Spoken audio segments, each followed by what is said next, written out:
Here is everything you need to know about P. Diddy from a lawyer's perspective, from the charges against him to the disgusting allegations to what happened in the courtroom today and to the potential sentence that he could get. He's charged with 1 count of transportation to engage with ladies of the evening, 1 count of human red light, green lighting by force, fraud, or coercion, and 1 RICO count. That's the racketeering count.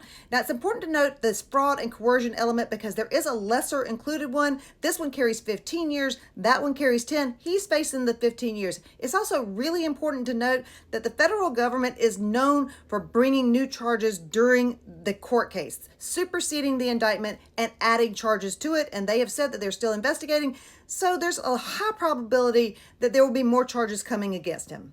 The bulk of the allegations center around his freak-off parties, where he would lure women in under the promise of a romantic relationship. Once he had them there, he would give them drugs and other things that would incapacitate them, and then he would bring in male workers who were paid to work in the evening, and then he would film that. And if it wasn't what he wanted, they could likely be abused or beat.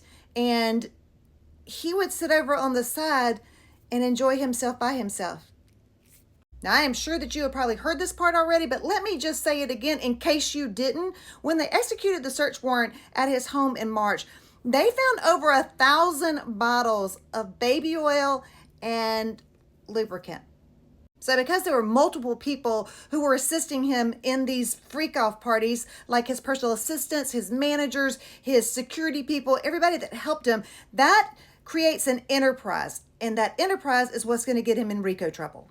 Now, what happened today was completely expected for a federal criminal case. The only thing I saw that wasn't expected was that he walked into that courtroom with no handcuffs on. None of my clients ever come in with no handcuffs on.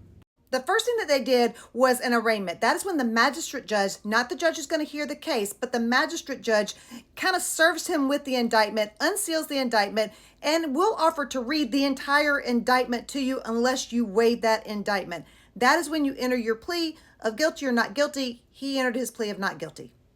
The last thing that happened was his detention hearing. There are cases in federal court that just get conditions of release set, but when it's this serious, the defense has to move for a detention hearing. You only get 1 chance at it.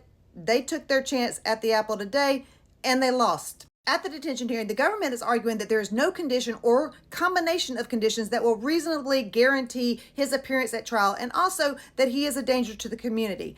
In this particular case, they argued that he had already tried to coerce witnesses to change their story, to buy them off, and therefore he was a danger to the community and to the witnesses. And the judge took it, and the judge bought it, and he's going to sit in jail until his trial.